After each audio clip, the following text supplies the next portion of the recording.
Welcome. Again, my name's Aeron, and we are in the middle of our Reimagine Worldview series. Who has really liked the Worldview series? Let's see a show of hands. Who's a little worn out? You can be honest. Yeah, okay. We got people a little worn out. We're like, man, we're talking about gender and abortion, and now we're going to talk about social justice, and you're just like, we only have three more. And we're moving on to Advent and Christmas. It's going to be great. I know that a lot of people have enjoyed this, but I also know it's been a very heavy series. We're aware of that. We feel like one more topic series that we should cover before we move out of this series, and so we're going to be introducing the topic of social justice. So I'm going to introduce that topic today broadly, and then George is going to follow up with two sermons, both on racial inequality and immigration. And then you're in Christmas. And it's hot chocolate and gingerbread cookies. Okay, for some of us, maybe this is your first one, or you need a reminder. I'm going to go through this fast because you've heard it a million times, but the question is, what is worldview? If you've seen me up here on this topic, I've always said this quote. It's by James Sire. He's a Christian philosopher, and he says, a worldview is a fundamental orientation of the heart that can be expressed as a story or in a set of beliefs, which may be true, may be partially true, or may be entirely false, but it is what we believe. We hold these stories and beliefs consciously, meaning we're aware of them, and unconsciously, which means we don't know what's going on underneath our subconscious, about the basic constitution of reality. And that provides the foundation on which we live our life and engage with the world around us. In other words, what we believe affects how we live. It affects the decisions that we make. It affects the quality of our life. And so understanding and reflecting on our worldview and really discerning, is it a biblical worldview? Where did I adopt this worldview? Was it just given it to me? Did I inherit it? That is an important question for us to consider. And it all starts with a question of what is real. And when we say what is real, we're talking about the world around us, the basic constitution of reality. Is this an accident, or was it created intentionally? Which leads to what is true, meaning if it was created intentionally, perhaps we are guided and led by that creator, whereas if it was just an accident, we are completely on our own. And if we're completely on our own, perhaps we're here just to pursue pleasure, just to pursue whatever it is that meets our fancy. But if we were created with a purpose, perhaps we were here to pursue a purpose. And finally, the question of what is good versus what is bad. Does the Creator get to decide what is good and what is bad, or do we, accidental benefactors of the right atoms coming together, get to decide and define what is good? Does the culture define what is good? And so the question always becomes, what is shaping our worldview in both of these different places? Now, we've covered a lot of different topics so far. Everything from family to relationships, recently identity and gender, and today we're going to move into the topic of social justice. We'll see how this goes. The world's definition of justice, it's very abstract. This is what Webster's defines as justice, and I actually think a lot of people would agree with this. The maintenance or administration of establishment or determination of the law. So justice is doing what the law says. But if the law itself is unjust, then we are administrators of an unjust law. So then I was like, well, let's look at the word injustice and see what it says. Injustice, the absence of justice, or the violation of right or rights of another. Which rights? It's determined by the laws of the government that's enforcing them. And also unfairness, the rights of another or unfairness. Unfairness seems to be synonymous with injustice. But I think that God's definition of justice is much more robust. It's much more true. And so we're actually going to watch a quick video on God's definition of justice, and then we'll get into the meat of today's message. So let me disconnect, guys, or it might explode. Hold on. Oop, Siri. All right, it's yours.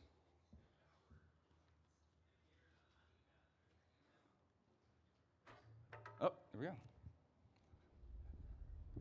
If you were a praying mantis, it would be socially acceptable to devour your mate. And if you're a honey badger, you have no regard for other animals. You don't care. If you're a panda with twins, it's normal to abandon one to take care of the other. But if humans do any of these things, we would call it wrong, unfair, or unjust. Yeah, why is that? Why do humans care so much about justice? Well, the Bible has a fascinating response to that question. On page 1, humans are set apart from all other creatures as the image of God. Yeah, God's representatives who rule the world by his definition of good and evil. And this identity, it's the bedrock of the Bible's view of justice. All humans are equal before God and have the right to be treated with dignity and fairness no matter who you are. And that would be nice if we all did that. But we know how the world really works. And the Bible addresses that too. It shows how we are constantly redefining good and evil to our own advantage at the expense of others. Yeah, self-preservation. And the weaker someone is, the easier it is to take advantage of them. And so in the biblical story, we see this happening on a personal level, but also in families, and then in communities, and in whole civilizations that create injustice, especially towards the vulnerable. But the story doesn't end there. Out of this whole mess, God chose a man named Abraham to start a new kind of family. Specifically, Abraham was to teach his family to keep the way of the Lord by doing righteousness and justice. Yeah, doing righteousness, that's a Bible word I don't really use, but what comes to mind is being a good person. But what does that even mean, being good? The biblical Hebrew word for righteousness is tzedakah, and it's more specific. It's an ethical standard that refers to right relationships between people. It's about treating others as the image of God, With the God-given dignity they deserve. And this word justice, it's the Hebrew word mishpat. It can refer to retributive justice. Like if I steal something, I pay the consequences. Exactly. Yet most often in the Bible, mishpat refers to restorative justice. It means going a step further, actually seeking out vulnerable people who are being taken advantage of and helping them. Yeah, some people call this charity. But mishpat involves way more. It means taking steps to advocate for the vulnerable and changing social structures to prevent injustice. So justice and righteousness are about a radical, selfless way of life. Yeah, and you find this idea all over the Bible.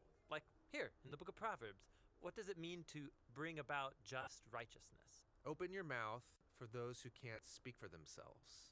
And what do these words mean for the prophets, like Jeremiah? Rescue the disadvantaged, and don't tolerate oppression or violence against the immigrant, the orphan, and the widow.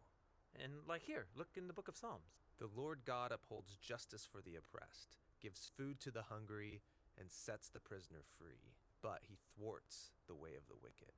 Whoa, he thwarts the wicked? Yeah, in Hebrew, the word wicked is rasha. It means guilty or in the wrong. It refers to someone who mistreats another human, ignoring their dignity as an image of God. So justice and righteousness is a big deal to God. Yes, it's what Abraham's family, the Israelites, were to be all about. They ended up as immigrant slaves, being oppressed unjustly in Egypt. And so God confronted Egypt's evil, declaring them to be rasha, guilty of injustice. And so he rescued Israel. But the tragic irony of the Old Testament story is that these redeemed people went on to commit the same acts of injustice against the vulnerable. And so God sent prophets who declared Israel guilty. But they weren't the only ones. There's injustice everywhere. Yeah, some people actively perpetrate injustice. Others receive benefits or privileges from unjust social structures they take for granted. And sadly, history has shown that when the oppressed gain power, they often become oppressors themselves. So we all participate in injustice, actively or passively, even unintentionally. We're all the guilty ones. And so this is the surprising message of the biblical story. God's response to humanity's legacy of injustice is to give us a gift, the life of Jesus. He did righteousness and justice, and yet he died on behalf of the guilty. But then God declared Jesus to be the righteous one when he rose from the dead. And so now Jesus offers his life to the guilty so that they too can be declared righteous before God, not because of anything they've done, but because of what Jesus did for them. The earliest followers of Jesus experienced this righteousness from God, not just as a new status, but as a power that changed their lives and compelled them to act in surprising new ways. Yeah, if God declared someone righteous when they didn't deserve it, the only reasonable response is to go and seek righteousness and justice for others. This is a radical way of life, and it's not always convenient or easy. It's courageously making other people's problems my problems. This is what Jesus meant by loving your neighbor as yourself. It's about a lifetime commitment fueled by the words of the ancient prophet Micah. God has told you, humans, what is good and what the Lord requires of you is to do justice, to love mercy, and to walk humbly with your God.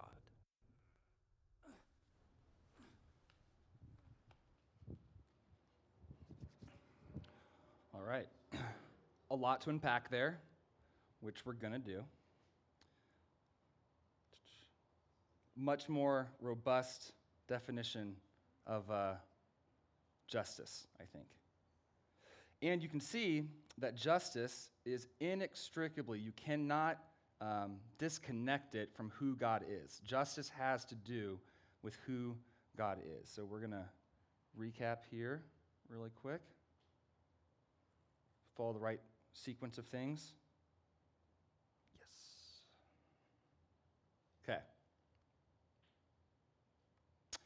Okay. Recap. What is real? God is creator. God is holy.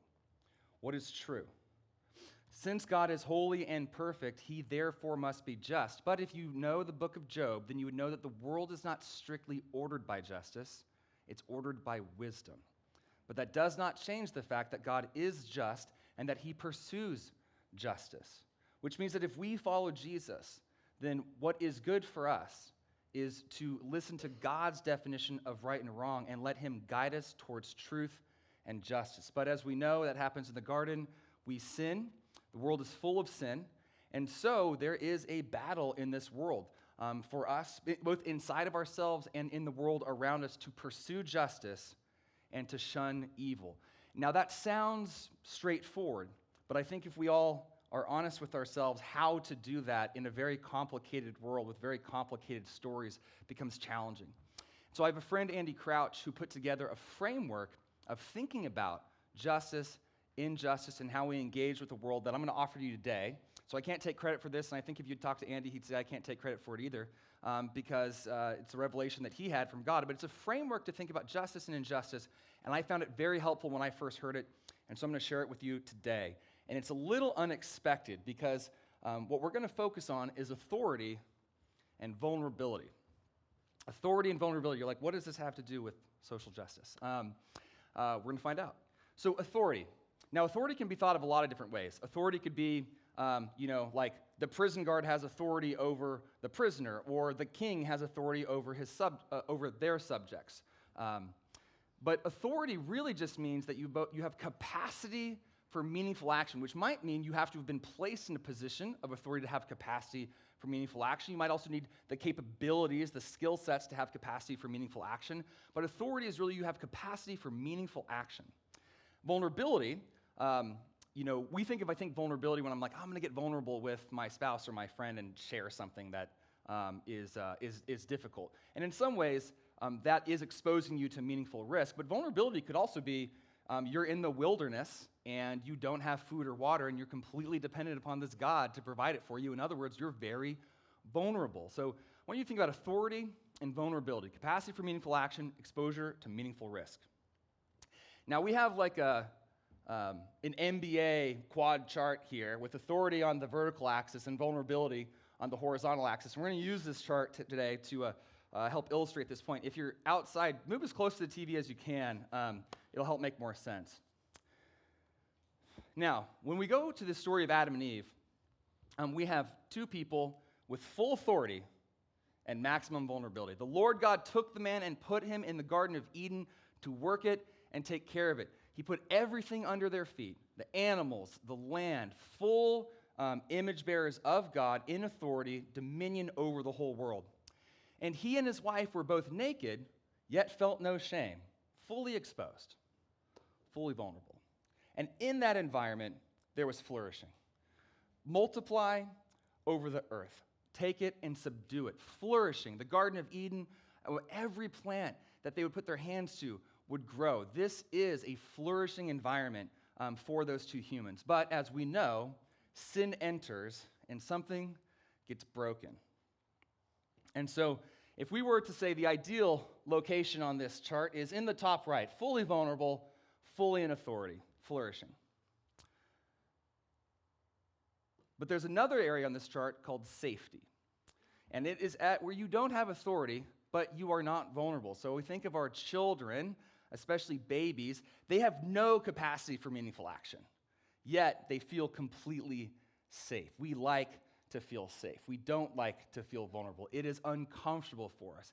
And if you think about it in life, our children, I think about like driving a car. I mean, they're in like this padded car seat, like a race car basket, right? When they're babies, like fully safe. But then eventually they move to a booster. They're exposed to the door. I think about that. I'm like, which way do I turn if there's an oncoming car that's going to hit us? Move it away from the children. At some point, they're in the seat next to you. And at some point, they're driving. They have some authority. They are definitely vulnerable. And so you sort of look through life, you kind of move this direction. And I think as you look through the biblical story, you're going to find that God asks us to move this direction too. Abraham, the Lord said to Abram, leave your country, your people, and your father's household, and go to the land I will show you. Move completely out of safety. Leave everything you know, everything you have, all the people that keep you safe, your family, and go to a land I will show you. I'm not telling you which land, but I will show you it. I will make you into a great nation, and I will bless you. I will make your name great, and you will be a blessing. He is promising him great authority when he moves out of a place of safety. And so you see here, Abraham moving to a place of safety, to flourishing. It doesn't end there. Moses, authority. God ordered Moses to tell Pharaoh, let my people go. Let my people go. But Moses said, pardon your servant, Lord. Please send someone else. And then the Lord's anger burned against Moses. So I'm abbreviating this, but if you remember the talk at the burning bush, Moses objected to going like 5 times. And finally the Lord's just like, just do it. I'm sending your brother Aeron to help you. Because Moses did not want to move from a place of safety to flourishing because he was lacking faith in that moment. When we move from a place of safety to a place of vulnerability and authority, that is the act of faith. Think of starting a church. It requires a tremendous amount of faith because you're tremendously vulnerable. Think about being a missionary to Afghanistan or another dark part of the world. You've been given the authority to go there, but you are maximally vulnerable, and it requires a tremendous amount of faith. I recently tried to start a company, or did start a company with my friend Carlos, who's with us today, and we decided we want to do it differently. We wanted to start a biblical company, and so we felt like people were really overworked. They didn't have time to volunteer at church. They didn't have time to spend with their families. So we're running a 4-day work week, which most of our investors think is crazy. And if we fail and look back, you go, well, you didn't work enough hours. You didn't work hard enough. But we felt convicted. We'd be being disobedient if we didn't just lean and say, look, the company's going to be successful because of our faith in God and his ability to bless it, not because we're able to wrestle it to the ground. So there's lots of ways that faith show up in our lives, both in the workplace, in our family, in ministry. And here, Moses was bolstered enough by God and did boldly move in faith to a place where it freed the Israelites. He was instrumental in freeing God's people, but it required a tremendous amount of faith. Gideon's 300 men surrounded the Midianite camp, and on his signal, they broke the pots, revealing their torches. No swords, no knives, pots and torches. And they shouted, for the Lord and for Gideon. The Midianites were so frightened and confused, they fought against themselves, and God used Gideon and 300 men to defeat them. Gideon was entering into a battle with the Midianites with clay pots, trumpets, and torches. Extremely vulnerable, but given maximum authority by God to defeat the Midianites. Go against the Midianites, for I will deliver them into your hand. So we see this time and time again, this movement of safety to faith, into flourishing. David and Goliath, Daniel and the king and the lion's den, Esther and the king and Haman, Joshua, Caleb, and the promised land. Every single prophet, every single one, maximum authority, maximum vulnerability. Thrown into the bottom of a well, killed, torn apart. The apostles, as well, you see it time and time again. This is going to be my last example for this set, but I think this is so clear. When Jesus had called the 12 together, he gave them power and authority to drive out all demons, to cure diseases, and he sent them out to proclaim the kingdom of God and to heal the sick. Authority. Vulnerability. He told them, take nothing for the journey. No staff, no bag, no bread, no money, no extra shirt. Whatever house you enter, stay there until you leave the town. If people do not welcome you, leave the town and shake the dust off your feet as a testimony against them. Maximum vulnerability. Take nothing with you. And the result? Flourishing. So they set out and went from village to village, proclaiming the good news and healing people everywhere. Faith. Faith is this challenging movement from safety to flourishing. It's what God calls us to time and time again, but it's very difficult to do because there's another area on this chart called control. Maximum authority with none of the vulnerability. This is where humanity has spent the majority of its energy and time trying to move to. Is a place where we can control our environment, we can control the outcome, we can control what we get, what we desire, we can make it happen for ourselves. Andy gives this great example where whether it be high school or college, you walk into a party, you're super nervous, right? You've got no authority, you're very vulnerable, and someone hands you a cup, and all of a sudden, you've got lots of authority and a lot less vulnerability, right? And you can talk to anybody, you're having fun, but the paradox here is that as you consume that cup, you become less and less in control and become more and more vulnerable. And that's because control requires sacrifices from us. It will demand things from us. If you're trying to control your career, that career may take a toll on you. It's going to make demands of your family and of your time and of your energy. If you're trying to control, how your children's lives will turn out, that's going to take a toll on them. There is going to be a sacrifice that is required by that level of control to make that outcome, which is why another word for control is idolatry. Idolatry. You shall be like God. Maximum authority. You shall not surely die. No vulnerability.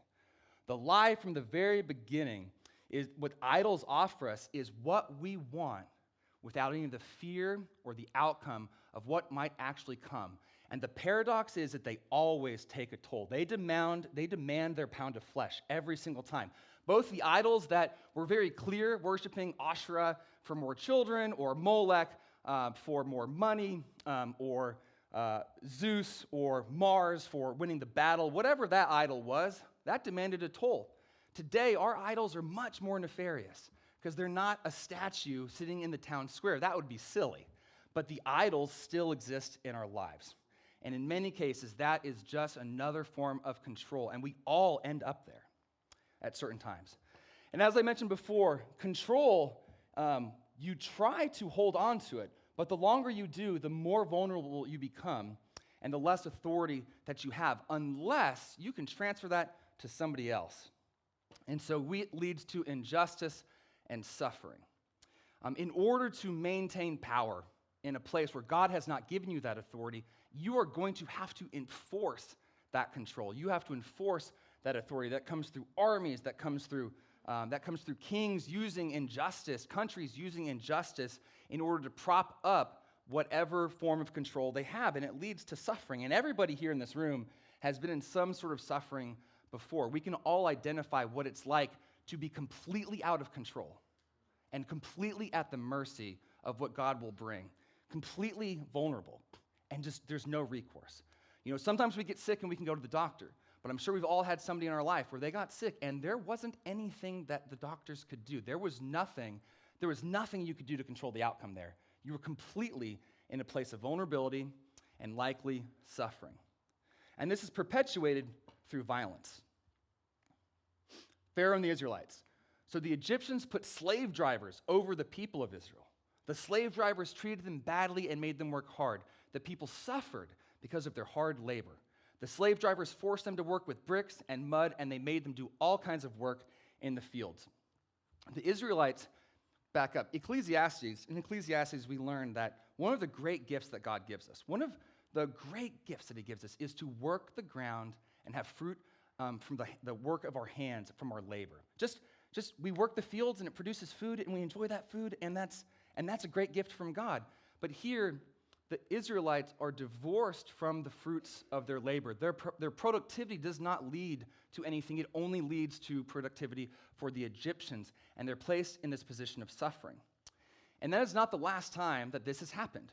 There are many crops in this world, like cotton and like sugarcane, where people have been systematically enslaved, divorced from the production of their labor, and through violence, both in laws and in people, to force people into a position of suffering in order to prop up and support a system of an economic system or a system of authority where certain people benefit and other people suffer. And it's only through control and violence that system can be maintained. And this is not an American problem. This has been a world problem. This has been a historical problem from the beginning. There is slavery still today. And that's just one example of where people in authority take advantage of others. There are many sweatshops and even workplaces in America where people are grinded into the dust for the benefit of the shareholders or the people at the top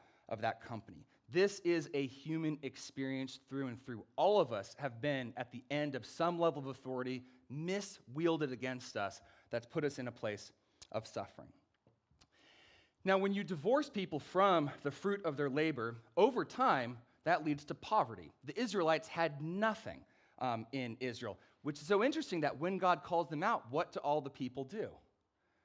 They come out and they give them jewels and they give them money and they give them wealth. And then they move into the promised land and inhabit buildings, houses, and farms they didn't build. God righted the wrong by taking them from a place of poverty and putting them into a place of wealth. Now, in today's society, what we tend to do when we see this is we tend to withdraw. We don't like to have to confront injustice and poverty. It's very difficult, and it makes us very uncomfortable. This is why we have a lot of gated communities. It's why we have a lot of retirement homes where the world's out there, and I'm in here, comfortable and safe. And if you go into those homes, oftentimes the people look like ghosts. Like they're not engaging with the world, right? They live in their own little safe area, and they've totally withdrawn from the challenges and the problems of the world. And this is one of the largest temptations that we have as we're called into a world that is suffering, is we have a tendency to want to withdraw to a place of safety.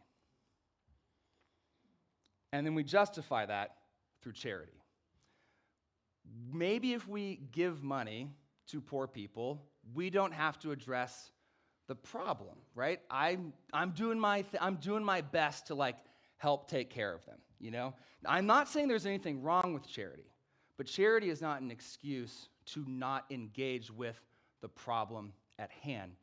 And so we get stuck in a cycle. And in many cases, and you saw in the video, I'm not trying to take anything away from the importance of many of the social movements in the world today, but when sin is at the heart of humanity, anyone who tries to gain control over another is invariably going to use violence to cause the other to suffer. When we just go in a cycle of Assyria takes over Israel, Babylon takes over Assyria, Persia takes over Babylon, the Macedonians take over Persia, the Romans take over Macedonia. The cycle just continues, and so we're always in a wrestling match between safety and idolatry and suffering. Even King Solomon forced slaves to work for him to build the temple and his palace. Then he used slaves to build many other things. Not even the Israelites could escape this cycle. And so we end up just in an endless movement around this triangle, when really I think God's calling us to a place of flourishing with faith at the center, which is what the role of the prophet, the king, and the priest did in Israel. The prophet would call against the idolatrous things within Israel. They did wicked things that aroused the Lord's anger. They worshiped idols, though the Lord had said, "You shall not do this." The Lord warned Israel and Judah through all his prophets and seers, "Turn from your evil ways, observe my commands and decrees in accordance with the entire law that I commanded your ancestors to obey, and I delivered to you through my servants, the prophets." So the prophets would call out idolatry, move away from this place of control and idolatry, and move towards faith. The king, like King David, would lead Israel out of places of oppression, out of places of trying to cordon themselves off from others, and he unified Israel. Priests would heal, priests would pray, priests would anoint with oil. And we see no better example of this than through the life of Jesus, the ultimate prophet, priest, and king. And this is where the interesting twist is. Here's the interesting twist, because Jesus, he didn't fight against control with violence, but he did it through sacrifice. In full authority, he moved to a place of complete vulnerability to address idolatry and injustice. And in that place of sacrifice was exalted to the highest place of authority. This is a long verse. I'm going to read it, though. Philippians 2, 6 through 11. "Who, being in the form of God, did not consider himself to be equal with God, but made himself of no reputation, taking the form of a bondservant, a slave, and coming in the likeness of men, he being found in appearance as a man, he humbled himself and became obedient to the point of death, even death on the cross. Therefore God has also highly exalted him and given him the name which is above every name, that at the name of Jesus every knee should bow, of those in heaven and those on earth and those under the earth, and that every tongue should confess that Jesus Christ is Lord, to the glory of God the Father." Through sacrifice, Jesus saved all of humanity. Through entering into a place of full vulnerability to the point of death, he actually broke the cycle of control and of violence and of death. And it's there that we find the redemptive life. When people enter into places of vulnerability in faith, magical things happen. I was just talking to a missionary who's been in Afghanistan. He's helped save about 300 persecuted Christians out of Afghanistan. Previously, before that, he has a lot of connections there because he was in Afghanistan with his family outside the wire in the 2010-2011 timeframe. This guy entered into maximum vulnerability with his family and has been used in a way that nor I or many people in this room could claim, because he was willing to put it on the line in faith. And he is calling people out of darkness with a level of authority that I have rarely seen matched in this world. And it's in this cycle of vulnerability. It's living on the edge in faith with God, with Jesus, trusting him with our life that really allows these miracles to happen. And so I want to ask us, what areas of idolatry or control in our lives today perpetuate injustice? And these might just be cultural things, but we think about immigration. We think about nationalism. Fear is the largest idol in America today, in my opinion, fear. We are deeply afraid of what could happen to us, deeply afraid of what could happen to our nation, deeply afraid of what could happen to us inside our homes, deeply afraid of what could happen to us or our children if we do go into the mission field, deeply afraid of what could just happen to our reputation if we talk more openly about Jesus. And these obsessive protective measures that we take in our lives perpetuate control, and I would argue is idolatry.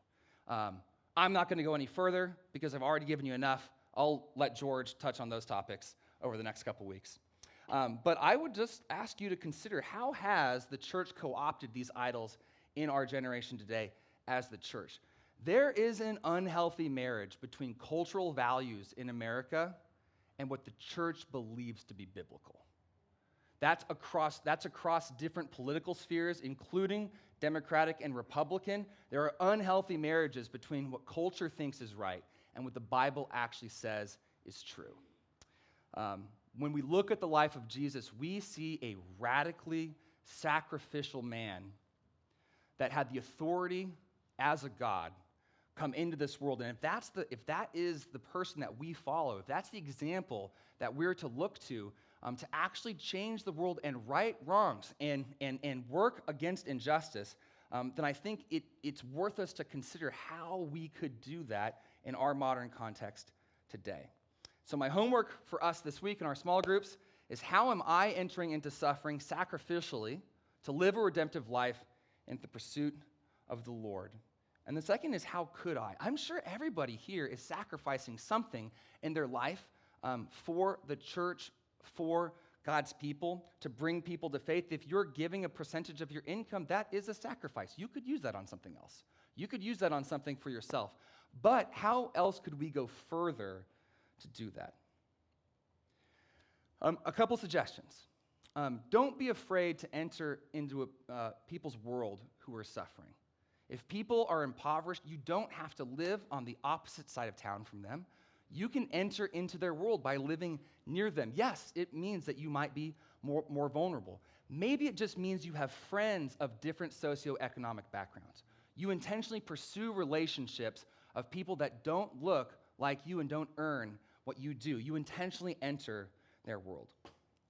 Don't be afraid to lay down our idols in our lives and move towards faith. If you feel like you live an overly controlled, overly protective life, both for your children or your home, there are measures you can take to let go of those idols.